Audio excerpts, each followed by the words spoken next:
All right, everyone, it's April 1st. Today's Wednesday, and we're bringing to you a no-joke workout. But before we get into that, I'm Coach Matt. Coach Lori. Coach Lori's going to get us warmed up before we even talk about the workout.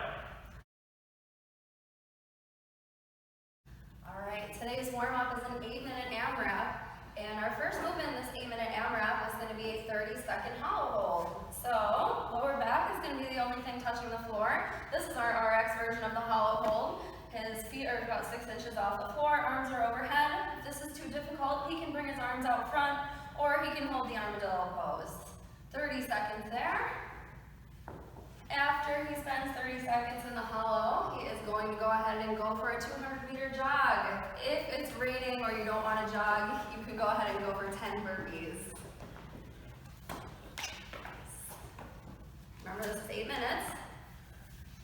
All right, after our 10 burpees, we're going to go for 10 PVC pass-throughs. If you don't have a PVC pipe, you can go ahead and use a broomstick or mop handle, or a band or towel is another option, which Matt is going to show us from the side. If you have a band or towel at home, even a straight band, this will work. After our pass-throughs, we're going to go for 5 inchworms with a push-up. For our inchworm, we're going to go ahead and, from standing, walk our hands out to a plank position, do our push-up, and then walk our hands back to our feet to a standing position. We're going to repeat that process for 8 minutes. Now, more about the workout. Okay, so today's workout is a simple but not easy gymnastics workout. So it's all body weight, a lot of upper body, a little bit of ab work today. So we're going to go 50, 40, 30, 20, 10 on sit-ups and push-ups, and then 25, 20, 15, 10, 5 on the pull-up version of today's workout. So starting off with the ab mat sit-ups. Just a reminder from last week and other times we've done this, we're going to start off by bringing the palms of our feet tight together. So as we sit up today, we're going to really push those feet together. It's going to activate a lot of the lower parts of our abdominals. We're going to lay back, ideally over the ab mat if you have one, reaching back, touching the ground behind your head, and you sitting up, you can use your arms to assist you with a couple reps. You'll notice here, each time Lori sits up, she reaches to her toes completely, and finishes the movement with her shoulders kind of stacked over her hips. She doesn't do a couple of things. She doesn't round herself over with every sit-up. Keeping a nice tight posture. And she's also coming all the way up. She's not shorting the rep by just tapping the back of her heels and kind of going half range or motion thing. I'll admit, if I only do half the rep, my reps go by a lot faster. But guys, we want to train our bodies to perform well, so make sure we sit up to a nice posture, stack spine on every rep. If you don't have an ab mat, it's essentially the same movement. Just remember that as we lay back, we want to try to intentionally open up our abdominals. A lot of times I find this to be easier to do if I reach further back, like I reach for an imaginary wall behind me, and then still follow through with the same sit-up movement. If you're used to having an ab mat, the only difference you'll notice when you don't have one is that it might start off a little harder, but it'll stay about the same level of difficulty throughout the workout. Where with the ab mat, starts off a little easier, tends to get a lot harder as you get through a lot of repetitions. Shoot us a message if you have any questions on the sit-ups, but we're going to go on to the push-ups next. So, ideal push-up, we're going to start off our shoulders stacked over the top of our hands. A lot of times the first thing you see when people get into this plank position is their hands are actually in some way out in front of their shoulders or near their face. So really just check yourself, make sure you're stacked shoulders over hands.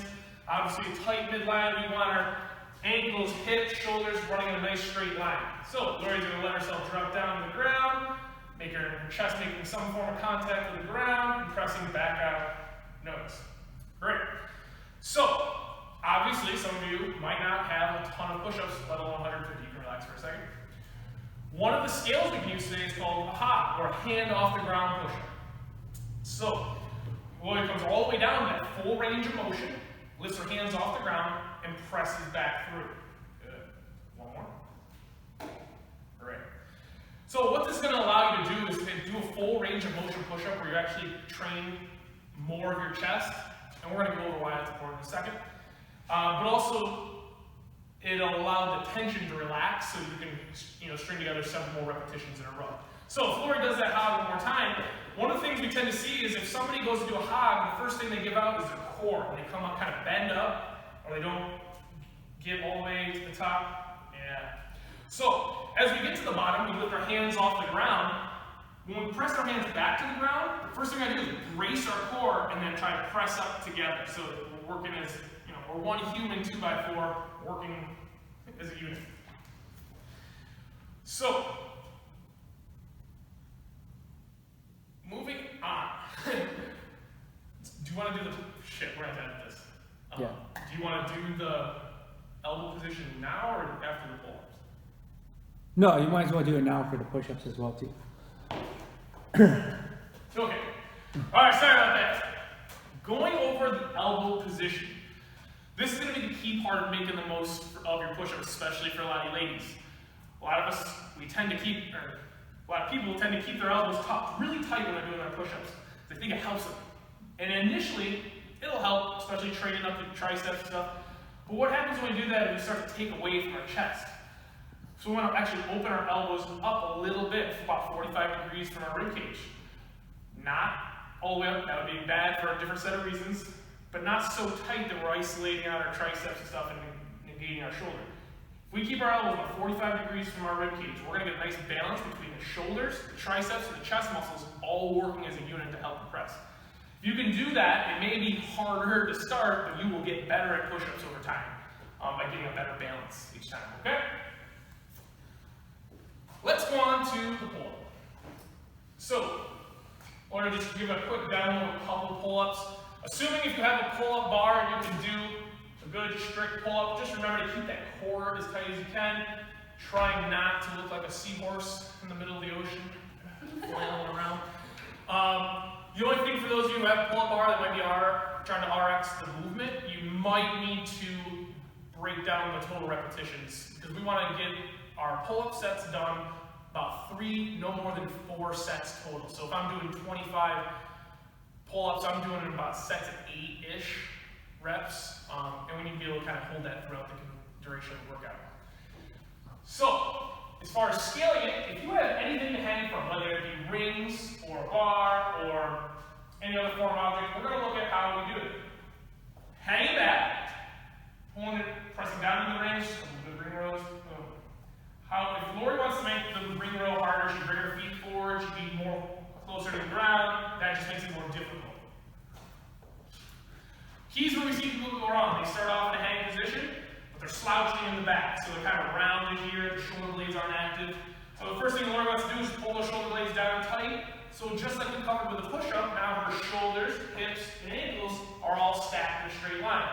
From there, she's going to create a little downward tension, pressing into the rings, and then pulling them into her rib cage, and you're like, yeah. Good. So we want to make this challenging but not impossible. So much like for the people who are doing strict pull-ups, we want to be able to do them in 3 to 4 sets.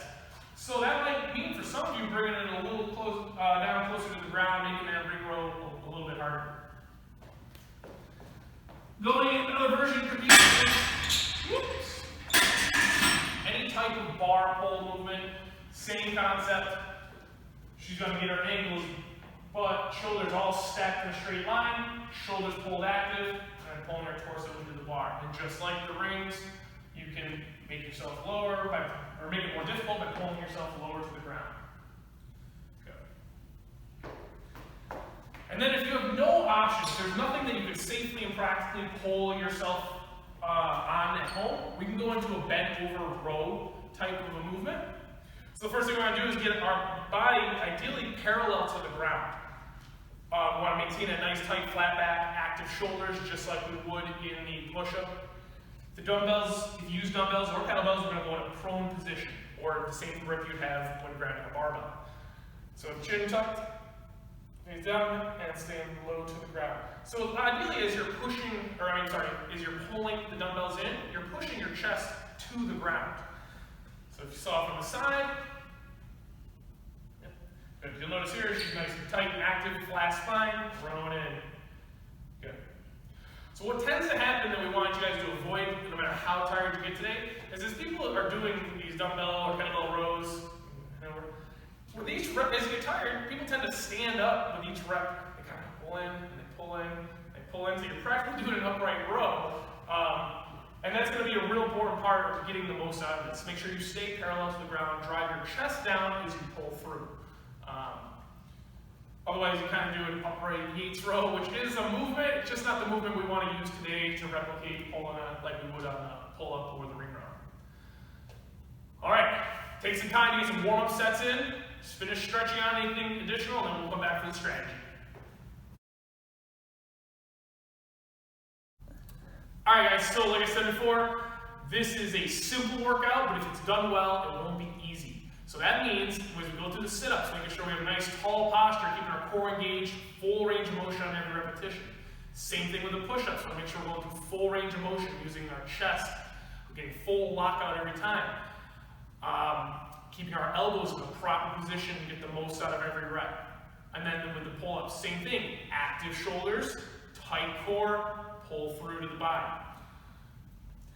When we're talking about scaling this workout today, you guys want to break this up in such a way that we're able to maintain 8 to 10 repetitions per movement, except for on the pull-ups. On the pull-ups, you want to be able to maintain sets of 5. If we're finding that that is difficult, we're going to need to scale appropriately to make sure that we're able to move that way throughout the whole workout, so that we're able to get it done in about 20 minutes or so. All right, just a reminder, this is not an April Fool's joke. I want you to do 150 sit-ups, 150 push-ups, and 75 strict pull-ups. Have fun, make the most out of it, enjoy the pump. We'll see you after this workout is done. Let us know if you have any additional questions or comments about the workout on Sugar WOD, and this time I'll be good at answering.